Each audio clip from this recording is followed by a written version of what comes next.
C'est bon. Shalom à l'épouse de Christ, un mot de prière.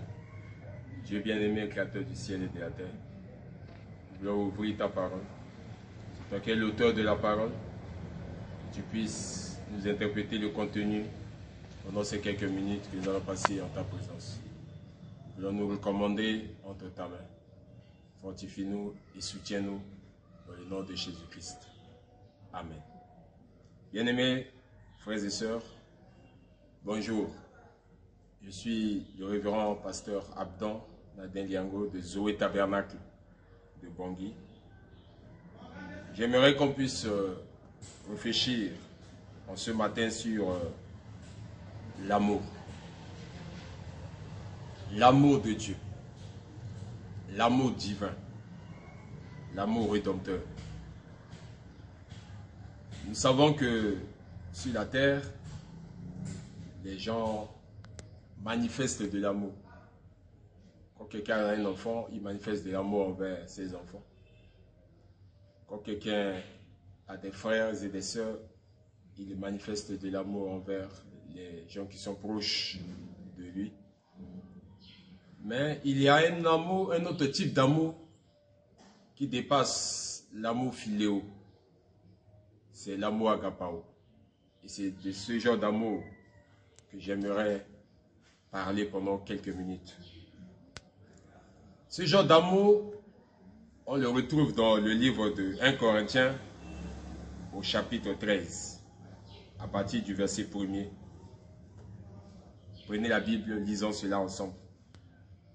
Quand je parlerai les langues des hommes et des anges, si je n'ai pas la charité, c'est-à-dire l'amour, je suis un airain qui résonne ou une cymbale qui retentit.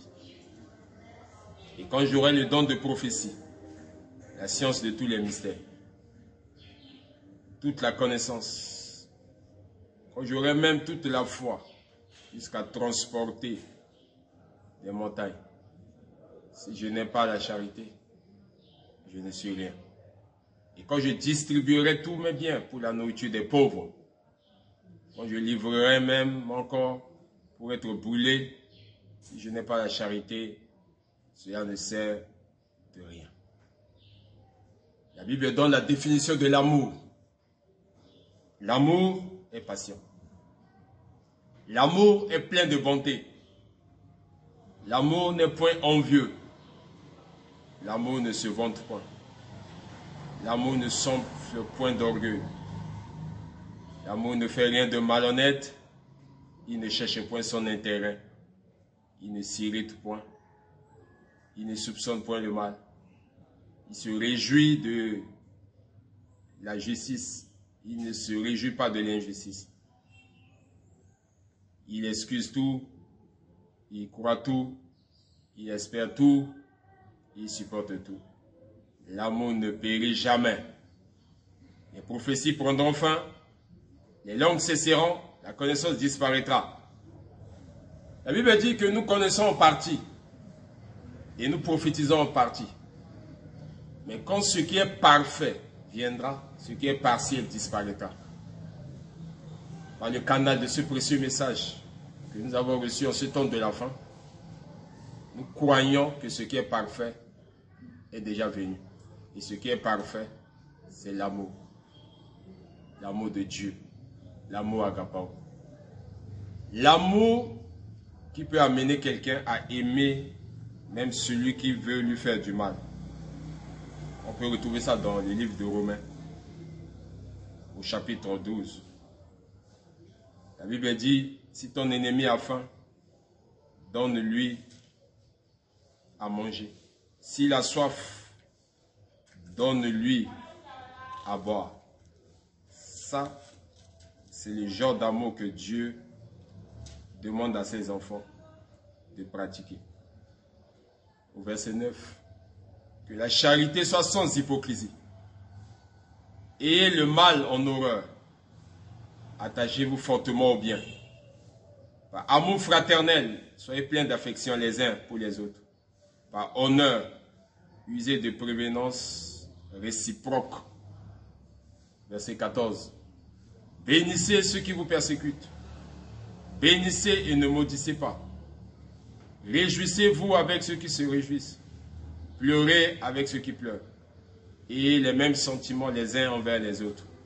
N'aspirez pas à ce qui est élevé, mais laissez-vous attirer par ce qui est humble.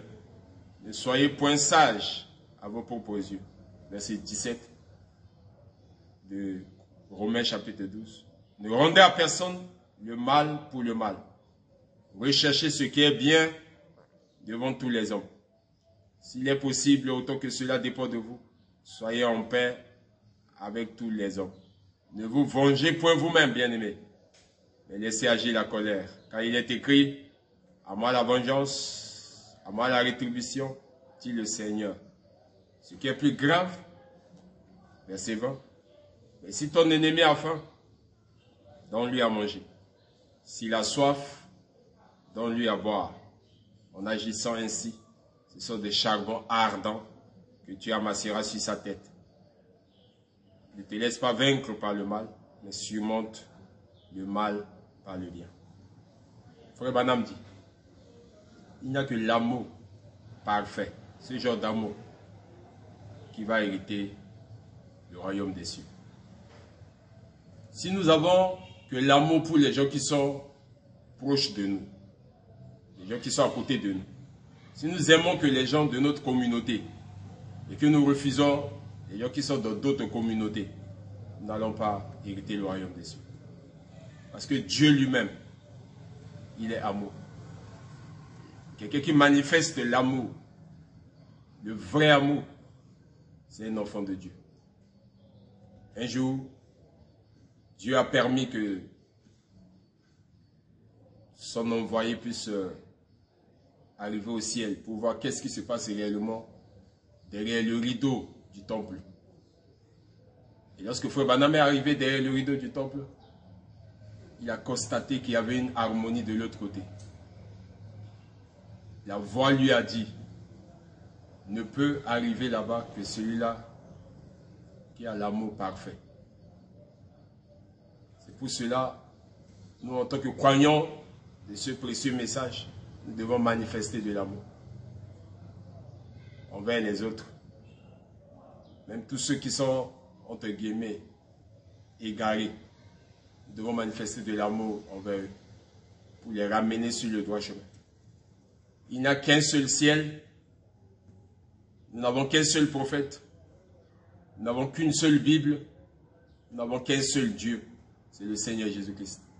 Nous sommes en train de mener un seul combat. Notre combat, c'est le royaume des cieux. Notre objectif, c'est le royaume des cieux. Alors pour que nous puissions arriver au ciel, nous devons nous aimer. J'aimerais aussi dire que quand quelqu'un a ce genre d'amour, l'amour de Dieu, cet amour-là l'éloigne du péché. Quelqu'un qui aime Dieu ne peut pas vivre dans le péché. Quelqu'un qui aime Dieu, il va mettre sa vie en ordre. Parce que Dieu, c'est un Dieu d'ordre. Dieu n'est pas un Dieu de désordre. S'il y a l'amour de Dieu dans notre cœur, s'il y a l'amour de Dieu dans notre vie, nous allons nous conformer à la parole de Dieu. On ne peut pas avoir l'amour de Dieu en nous et aimer encore les choses du monde et aimer les choses qui sont dans le monde. L'amour de Dieu nous éloigne du péché. L'amour de Dieu nous éloigne des choses du monde. L'amour de Dieu nous donne une position. Lorsque on essaie de voir la pyramide, il y a la foi, la vertu, la connaissance, la tempérance, la patience, la piété. Il y a la pierre de fête qui est l'amour. Donc Dieu est la pierre de fête. Quand quelqu'un a ce genre d'amour, il a Dieu en lui. Dieu est le propriétaire de l'amour. C'est Dieu en nous qui va produire l'amour agapao, l'amour de ses ennemis. Quelqu'un parle mal de toi, mais tu l'aimes. Quelqu'un te minimise, mais tu l'aimes. Et lorsqu'on a l'amour de Dieu, on ne vise pas ses propres intérêts.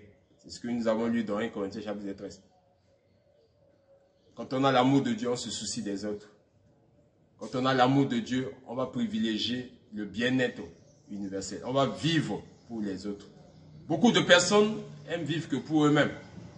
C'est difficile d'entendre quelqu'un prier pour l'autre. C'est difficile qu'on puisse aimer à ce que l'autre puisse progresser.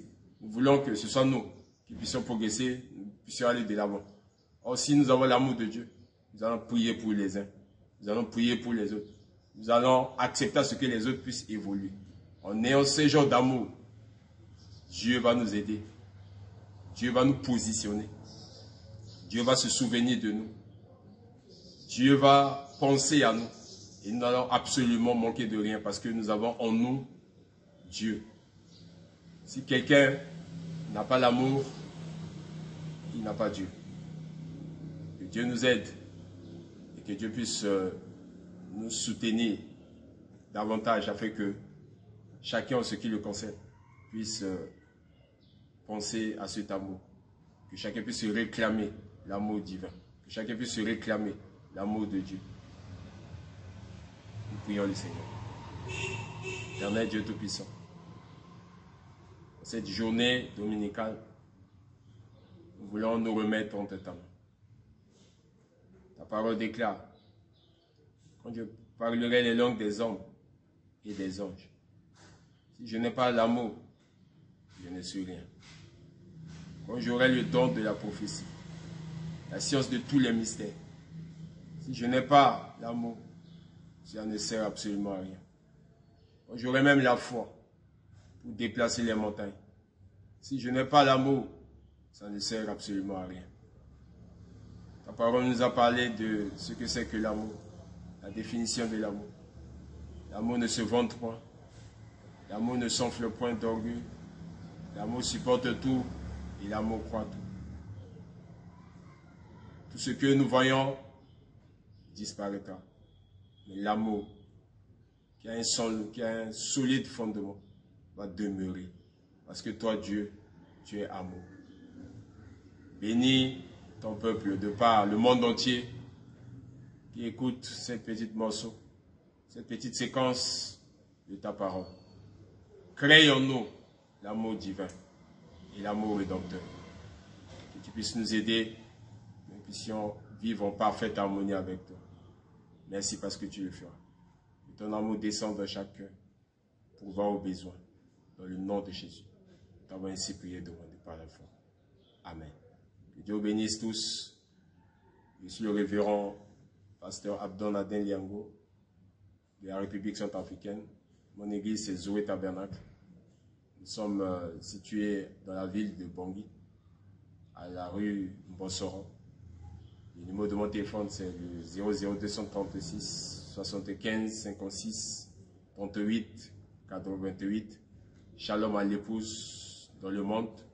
Shalom à tous les membres de Zoé Tabernacle de Bangui. À très bientôt pour une nouvelle séance autour de la parole parlée qui produit la semence originelle. Que Dieu bénisse.